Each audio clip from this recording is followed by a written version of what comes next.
principles as our guiding principles. Because I think they're really important values for community-based work, whether the state is your community or a municipality is your community or whatever your community is. When you think about improvement and you're thinking about improvement of whatever it is the product that you're trying to create, whether it's a prevention plan or whatever.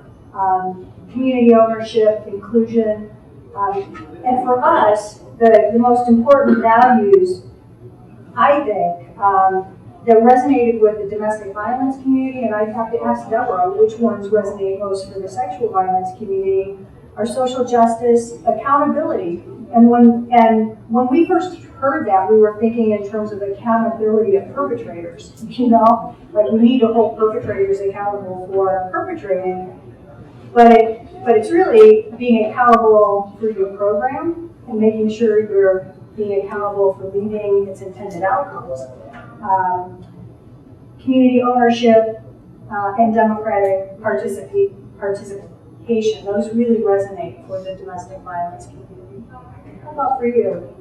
But I think the two things that I really have valued about the empowerment evaluation model, and this really, I guess, could be true for other kinds of evaluation also, but one is how scared people are of evaluation sometimes, that people are really uncomfortable about it. And I think this really addresses that by bringing them on board with what is it that we're trying to accomplish and why, and being inclusive, I guess, is part of that. And then the other piece is how often I think people maybe spend a lot of money doing evaluation, but really don't take it into account. How are they going to change things as a result? And again, that's really built into this empowerment model that it's just part of the way you do things, and it does inform how you then move forward with your work. So yeah, I mean, this became infused in all of the processes at the state level. With the collaboration that we created, and every time we have a work group meeting, our evaluator would be there with us, coaching us to think in terms of outcomes. And Chrystal can probably tell you how many times Sandra Ortega, who is our evaluator, would say, well, so how are you going to meet that outcome, and how are you going to measure it, and that kind of thing. And so moving along to getting to outcomes. Now, getting to outcomes is a planning methodology, and it was authored by Chinman and Wandersman, and I can't remember who else. But anyway, if you go out to the RAND.org and look for Getting to Outcomes 2004, if you even just Google Getting to Outcomes, it'll take you to the website where you can download the entire version. The caveat is that this was originally written for alcohol and drug abuse prevention, and the CDC adopted this framework before it had been translated.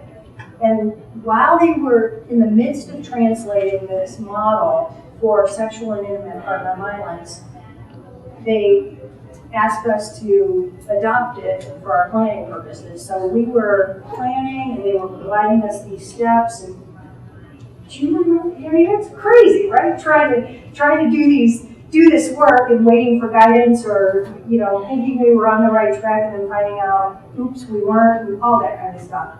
But the most important part about this is really this is intuitive. I mean, you all know what a needs assessment is, right? We all know what a resource assessment is and how important that is in order to do any kind of good, thoughtful, community-based work. And then the next step is actually looking at what are your goals and your intended outcomes, and then looking at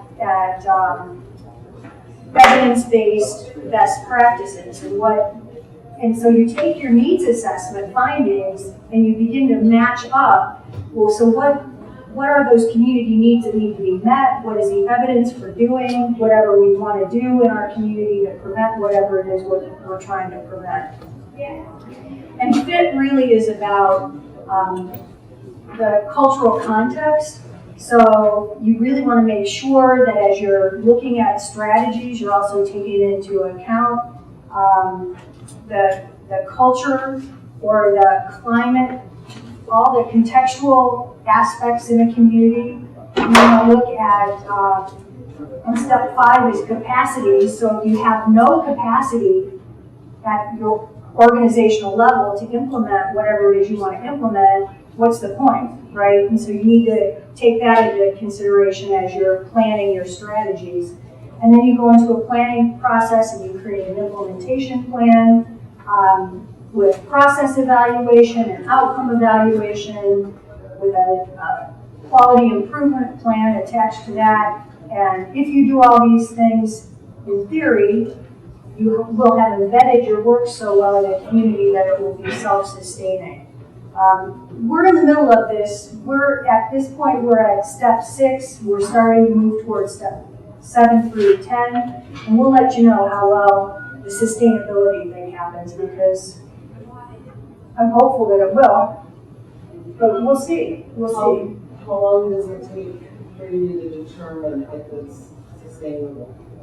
Well, I think there's a lot of aspects of our work that are sustainable right now, right? For example, I don't think prevention is ever going to go away from ODVN. I don't think prevention is ever going to go away from the health department. That will always be doing intimate partner violence prevention on some level at the coalition.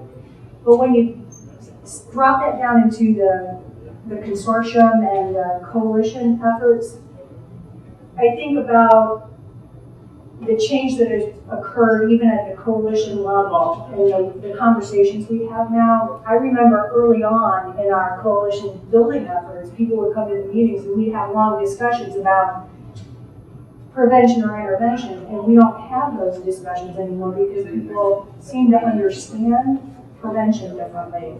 So that is part of sustaining prevention. But, you know, sustaining a big wide, you know, like most clubs in every county in Ohio, that's going to take something. And with the lack of resources and the downturn in the economy, I think we're all going to be, it's going to be interesting to see how that all plays out. So did I answer your question? Kind of. It's kind of hard to answer, right? I'm sorry, I'm asking the No. dramatic questions. Debra, what do you think about that?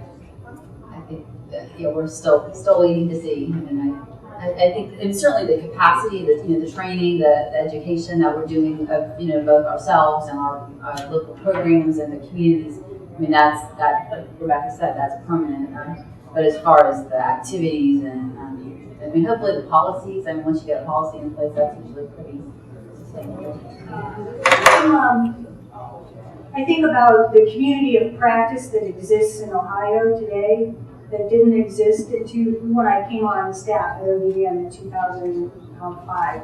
That today when I go to a prevention conference, I know everybody in that room, and I know the kind of prevention work they're doing.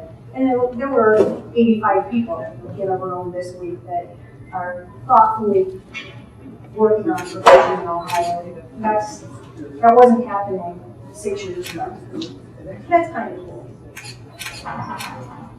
Yeah. Let's move on. So that's kind of the context of how we're doing our work. And now let me finish up by talking about what we've actually been doing.